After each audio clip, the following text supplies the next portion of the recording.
Now we got that drink out of the way, folks. Let's get down to business. So what's going on, YouTubers? For ladies and gentlemen, it's the Natural Born Thriller, and welcome everyone to some breaking news here. Um,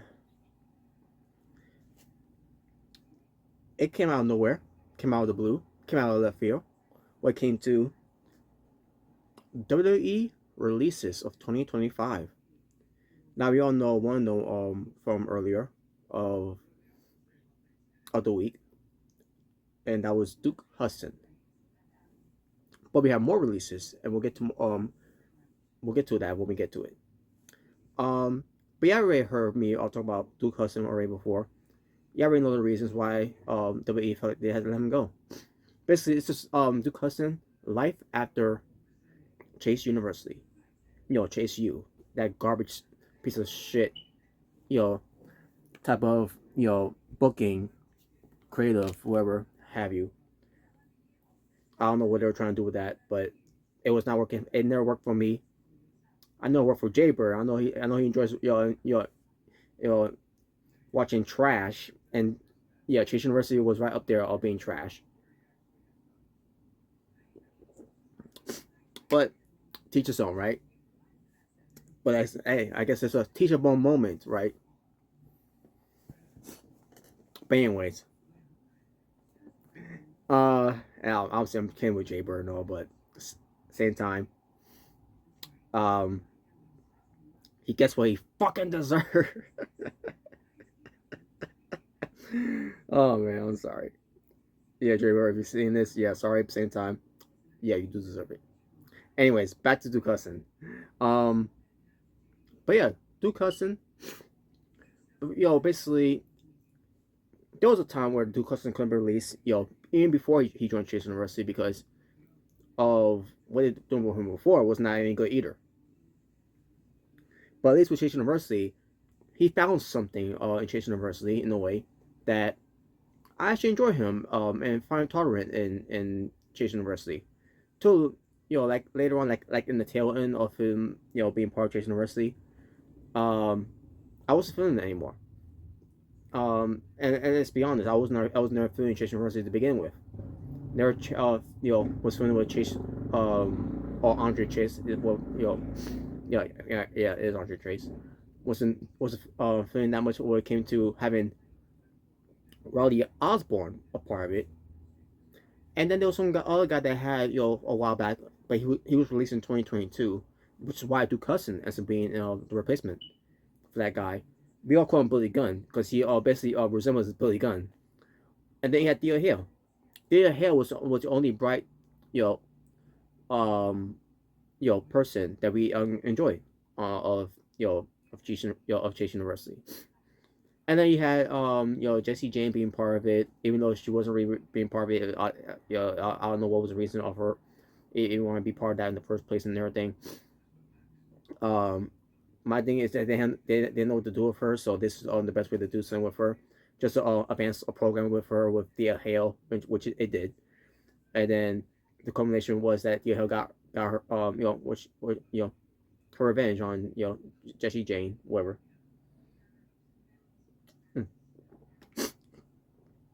But but that's not a hero there.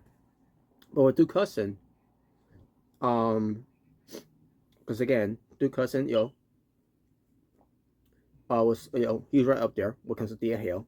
Those two were were very good. What they did in Chase University.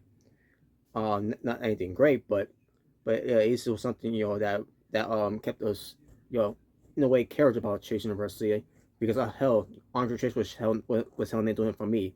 I'm just calling as it is. He wasn't really doing it for me. What comes to Chase University, in fact, this whole Chase University thing, period, was not doing it for me, anyways.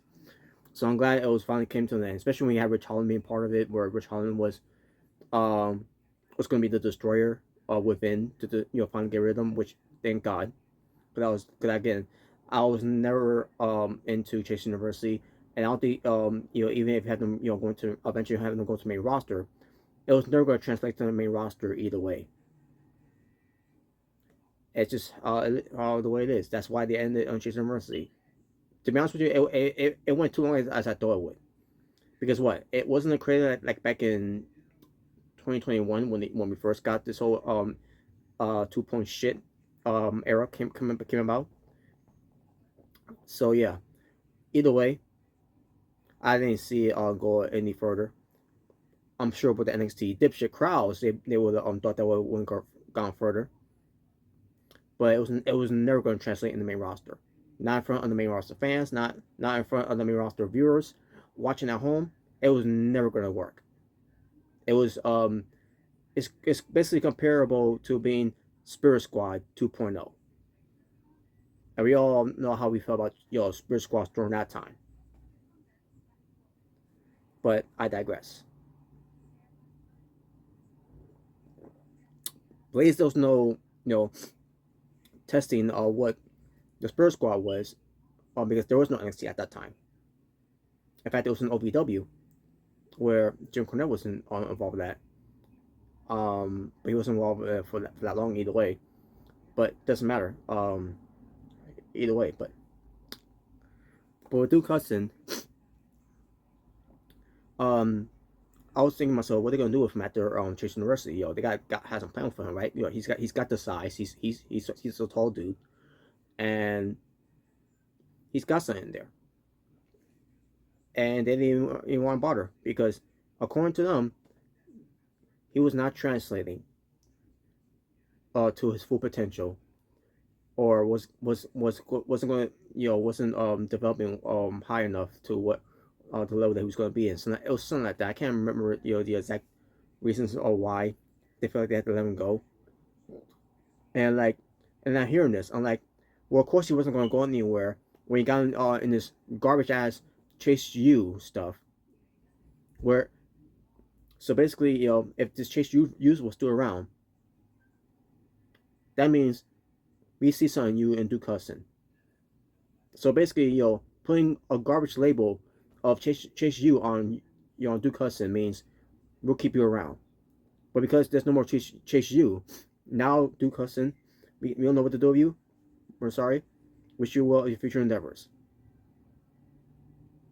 They just want it's like they don't want to admit to themselves that when it comes to to their own failures, you know of of this whole Chase University, that this was really was working. No, it's only working for the NXT dipshit crowds in the PC. And yes, it may work from other locations too as well when when it comes to NXT shows. But again, on the main roster, it was never gonna work. So Duke Cousins gone. He's got an I would say 90 days, but he hasn't moved to the main roster though. In fact, he started on NXT, so he should get a 30-day non-compete. So yeah, so wherever he's gonna land, I wish him the best, and I hope I get to see him more. I just hope he's not going to AEW so that he could go to Ring of Honor, and they're really not gonna be missing him. And also with someone like him, I doubt they'll do anything with him anyways. I mean, look at Brian Cage and look at Lance Archer, for example, and other big men too as well.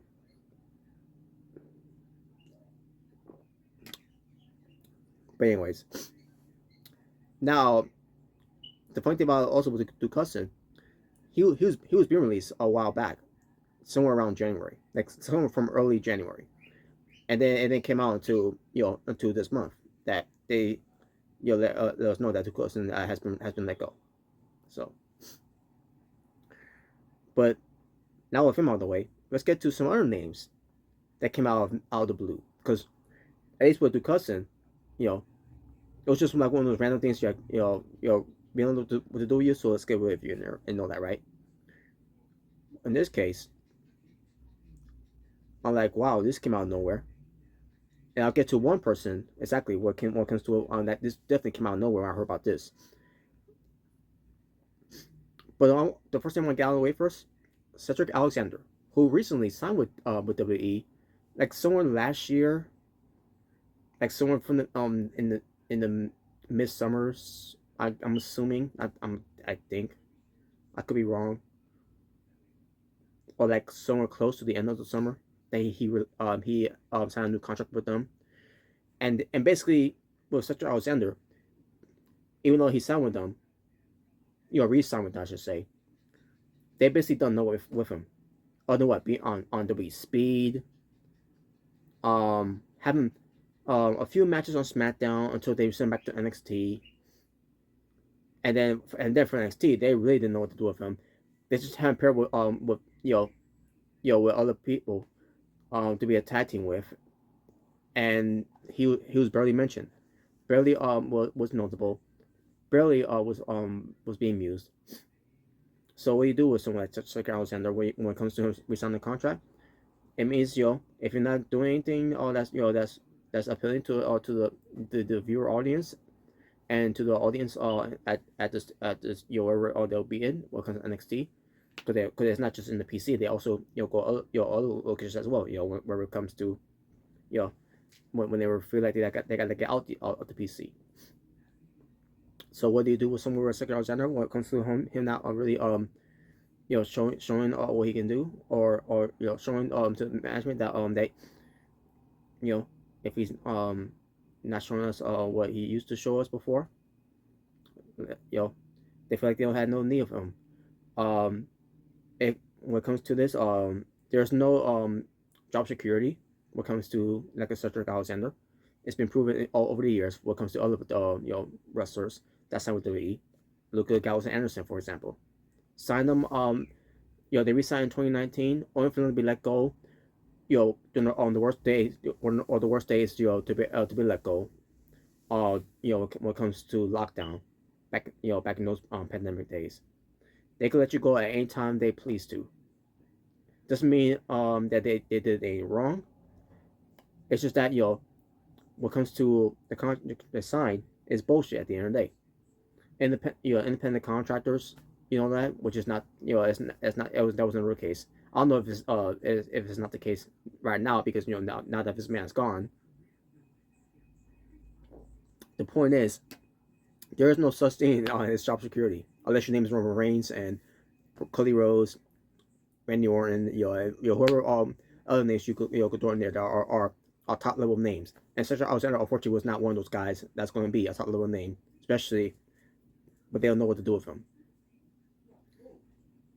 So they could let you go at any time they want, anytime they please. Where you didn't do anything wrong, you didn't upset anyone of any way. They just got no need of using you anymore. Creative had nothing for you. So that's how I felt like with Cedric Alexander. What you do with someone like Cedric Alexander, you let him go. So he's got 9 days of his non-compete, where he ends up, to be honest with you, AEW with the Hurt Syndicate. Because Cedric Alexander was lost without the Hurt Business in WWE. And it showed too at during those times. So I don't know if that's what he wants, but to be honest with you, he needs them. And he should. So that'll be his move there in the next 90 days. He's going to be counting down the days on his calendar to when he comes in AEW to join along with the Hurt Syndicate, so that he too can also hurt people. I'm gonna say all three of the names here, because they're part of the final testament that is now officially, I can say that they had been a failure testament, because Paul Ellering, the manager of Akam and Razor, so AOP and Paul Ellering has been released. It's for the best, because let's face it, ever since Akam and Razor came back, Autos of Pain, comes to wrestling on NXT a couple of times, and then being part of on the main roster, and then being part with Karrion Kross and Scarlett, they already haven't been winning matches that much, and they haven't been like the old selves back in the back in gold days of NXT. One moment, folks. Sorry about that, folks. Had to clear some things. Taken care of now. So back on what I was going to say here, when it comes to Autos of Pain, they have not been good coming back. And it's not their fault. It's the way they were booked. It was the way they were used. And I thought with them being part of Karrion Kross and Scarlett, that it was going to change. It was going to turn this around for them. And that was not the case at all either. They failed to become tag team champions on NXT. When it comes to from 2024, they failed to become tag team champions on the main roster because they've been trying to give them opportunities to win no contenders or title match. I remember they had a title match before and they lost. So yeah, they basically they did not look strong as they used to. They look more weak than they ever have been. And Paul Ellering, they don't haven't do much of anything anymore. They don't haven't on much promos that much anymore because Karrion Kross does all the talking. Paul Ellering, he just stands there, doesn't say anything. He doesn't do anything. And I don't want to hear excuse because he's older and everything. I don't want to hear that excuse. They had him take a bump, by having him protecting the Miz from Uncle Howdy. And then from there he was gone for a while. And then he came back. It's not that he can't do anything because he's old. Then they want him to do anything with Matt Law. And the last parting images that we ever see of these guys on the main roster was that they have a victory over the Wyatt Six, and that was last we saw them. At least of my knowledge, that's the last we saw them, because also we got to a segment where the Miz and Karrion Kross having a word, and it was about the Wyatt Six being moved to SmackDown, and basically there was no foul assessment around, no Scarlett around. Now she's still employed, by the way.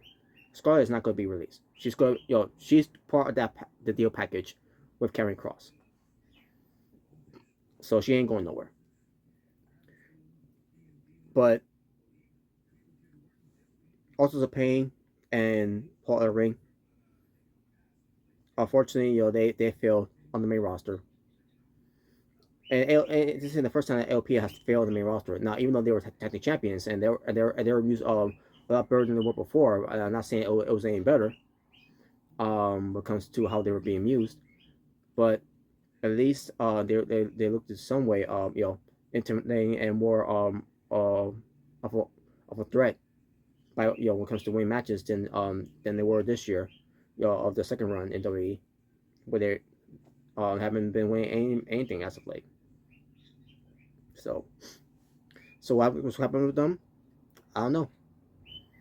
Yeah, to be honest with you, I really don't know what you can do with them. After WWE, I don't see them going to TNA. I don't see them going to AEW. If anything, I think AOP are probably done with wrestling. If we're going to be honest, because I feel like this is the only game they wanted to be in. When it comes to pro wrestling, and that's in the WWE. So whatever they want to do, I know probably will still be around with the wrestling committee, obviously, but as far as what the also Pan do, I don't know. So, but I do wish them well. Hopefully they do whatever it is they want to do outside of wrestling, or they want to continue doing some wrestling like in the indies or what have you. By all means, just don't go AEW because again, when it comes to big guys like these guys in AEW, you know how they treat big guys during those days of AEW. I don't need to keep bringing them up again, but you already know. But I digress. Blair Davenport.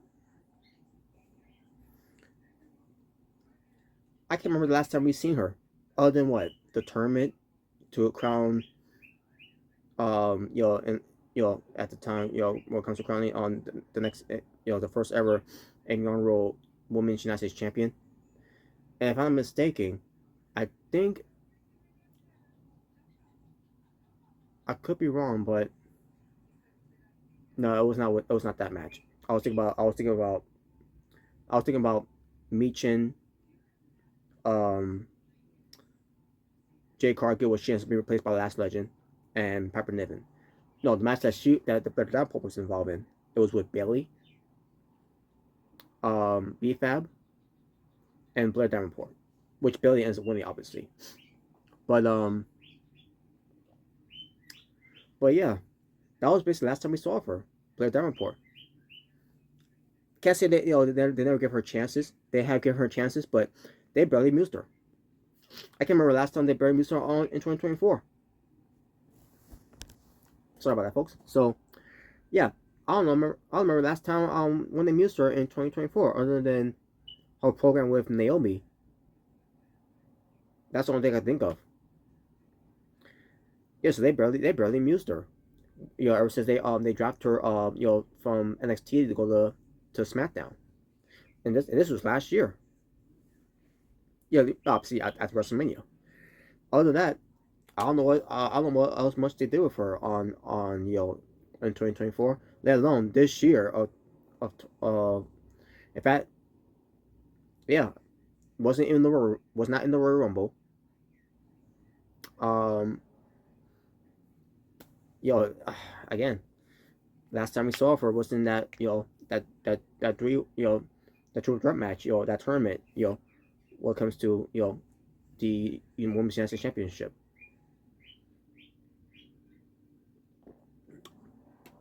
And if I'm mistaken, then she took the loss. Oh no, I was BFAB. BFAB took the loss. I remember. But either way, still, Blair Davenport should have been used a lot more. She should have been booked a lot more too. And the fact they never did, it's a shame. And I don't know what she's going to do now, other than when it comes to going back to Stardom. I doubt she'll go back to AEW. And if she does, what's the status relationship with Will Ospreay and Blair Davenport? Because those two used to be a couple. So whenever you know the case may be, when it comes to Blair Davenport after her 9 days non complete is over, um, which she'll be back to being B Priestley. I think she'll just end up going back to Stardom and going into Indies promotions, but most likely for Stardom because she's known to be a star in Stardom. But again, if she goes to AEW, you know, I think that's she'll get another second chance there, if any. But then again, she might be in that category of Jimmy Hayter, where Jimmy Hayter's going to is not really being used that much in AEW ever since coming back. So, but who knows what's going to happen with Blair Davenport? But I do wish her well as well. And finally, this one, I'm like, where did that come from? I'm talking about Sonya Deville. That's right, that's Sonya Deville from the Pure Garbage Collective. I don't believe it. I do not believe it. I'm surprised, but not surprised. I'm surprised because we just saw her on Monday with the rest of the Pure Garbage Collective and Shannon Baszler and Zoe Stark. And basically, they did nothing with them, you know, other than had them being backstage. While Io Sky, after being attacked from earlier, heading to the ring, and there they were. They were right there in the background, watching Io Sky walking, as she's going to get ready to have her match against Liv Morgan. That was to qualify for the Elimination Chamber for the women's. And there they were, Sonya Deville with the rest of the Pure Garbage Collective, watching Io Sky. And I thought to myself right there as I was watching it, like, we're doing this again with Damage Control versus Pure Garbage Collective. Like, this isn't gonna end until obviously we come across this news that Sonya Deville, as part of the Pure Garbage Collective, has now been released. Now here's why I'm not gonna be surprised with her being released here. Ever since her coming back, she has not been the same. Her ACL that she had, teared up back in 2023, I think it was. Was it that year? Yeah, it was. It actually was that year. Because she has to come back in 2024.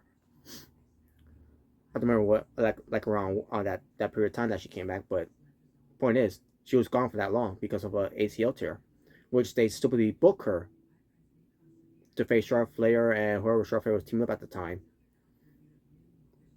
And that was the time when Chelsea Green was tag team champions with Sonya Deville. And that's why Chelsea Green needed a new partner, and that's when Pepper Nim came into the scene. And then those two, ever since those two have been paired up, they have for a reason, some odd reason, some good chemistry together, and it worked. Now it could work too with Chelsea Green and Sonya Deville as well, but unfortunately Sonya Deville got hurt. I don't blame her. I blame those that booked that in the first place. But Sonya Deville was never the same after that, and then she came back. She wanted to pair up with Zoe Stark and Shayna Baszler, and Shayna Baszler obviously wanted to brush her off, and Zoe Stark was trying to give her a chance. All of a sudden, they warm up to her, most likely Shayna Baszler did, and I thought from there it was going to be something great, and then it wasn't great because the way they were booking them, and then later on they gave them on this new name of a faction, and it was not good. The Pure Fusion Collective, that was calling themselves, and we all made fun of it and everything, and which was rightfully so. And then we see how they've been booked after giving that name, and then from there we them losing every time, and not really been dominant at when it comes to matches or anything. I mean, yeah, have been dominant when it comes to being up women's from backstage and what have you, but when it comes to winning matches, forget about it. Which is why I've been calling them the Pure Garbage Collective. I mean, and it's not just me, it's other people as well that was calling that as well, because this was garbage what they're doing with them. Not because of the talents, it's because how they're being used. And here we are, where Sonya Deville is now have been released. This is a blessing in disguise. And yeah, I really don't want to see someone like Sonya Deville being released, but when WWE feels like that she wasn't cutting it, because she has been the same ever since. They've seen that, and what's the point of keeping her at this point? So they had to let her go. I know she's not happy with being released, because she tried everything to get over. And everything that happened with her coming to this point, everything got in the way of bad creative, and unless we talk about the incident that happened in 2020, the better. With that whole the whole stalker thing, where that took away months of her career in WWE. Besides the ACL tear. But I don't think Sonya Deville is expected to be released after everything that's happened. So I do feel bad for her that she's been released. But at the same time, this whole thing with Pure Garbage Collective, it was not working out at all. It was not good at all. And it really was holding back Zoe Stark of her full potential of what she can be. Hopefully, with Shayna Baszler could do her own thing as well, but at the same time, I'm surprised they kept her too. The only thing I see out of that faction that could come out of this looking brighter on the other side is Zoe Stark. Hopefully they'll do that. Now I don't know if they want to keep them as a tag team. Maybe they only got the tag team titles, which I don't know why you even be bothered. The women's tag team division has not been that strong anyways. Hasn't been that strong for the longest time. And to be honest with you, don't think anyone even cares about it. I don't think, and on top of that, I don't think they even care about the tag team to begin with Sonya Deville. I mean not with Sonya Deville, with Zoe Stark and Shayna Baszler before Sonya Deville ends up coming into their lives.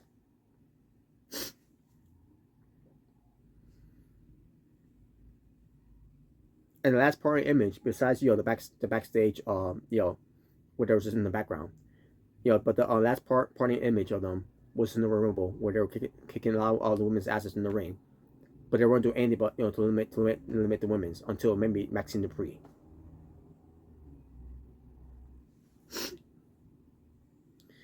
So there you go, folks. Those are all your releases. So again, with Sonya Deville, what does she does after this? I don't know.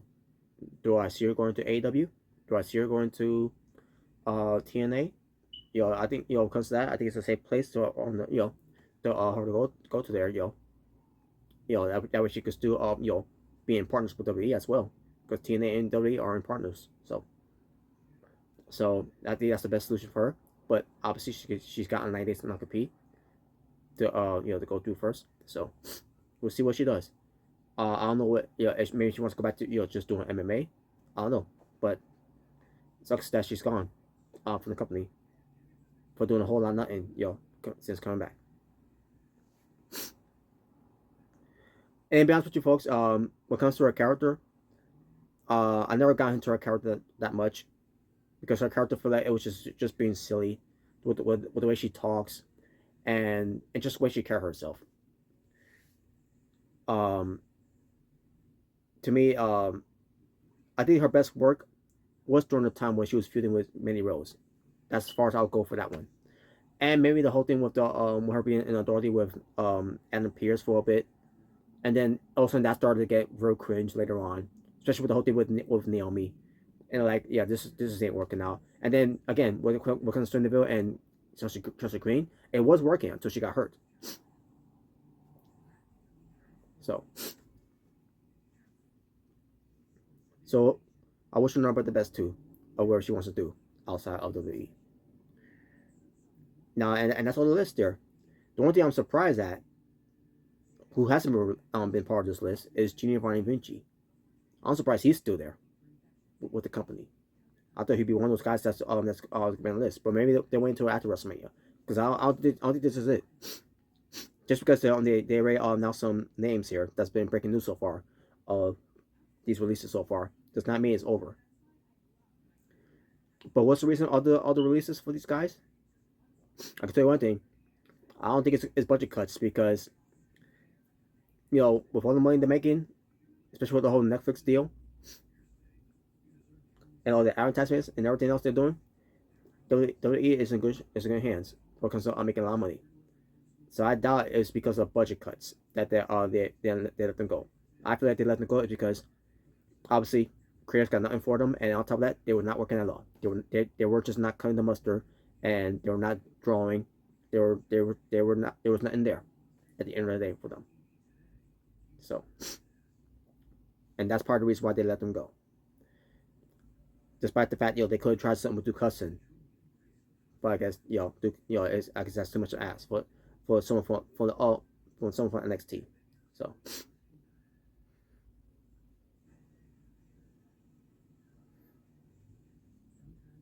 there you go, folks. That's basically it, and that's basically it. I don't know what to say. It was a weird timing that came out of the blue for these WWE releases. And one more thing, just a little minor note, AEW also made their release too, by the way. Bronson Boulder from AEW, and they're part of the Orange Savages. I believe that's what it's called. Basically Bear Country, that tag team that came in since 2020 in the pandemic. There you go. Not much to say. I really don't care, because AJ Styles got his theme song back, because they don't want none. They know we're breaking this redneck. There you go, folks. That being said, thank you for watching. For It's Natural Born Thriller, saying peace on the streets, all be well. Stay safe. Take care of everything that's going on in the world. And to everyone that got released, and I'm being for real this time when it comes to that, for everyone that been released from where they have been released, best of luck to you all. Cheers, toast, and good luck to all ya of your future endeavors from the bottom of my heart. Whatever you want to do, either in wrestling, outside wrestling, wherever have you. Just keep that in mind when it comes to your careers of your goal in life. Take care.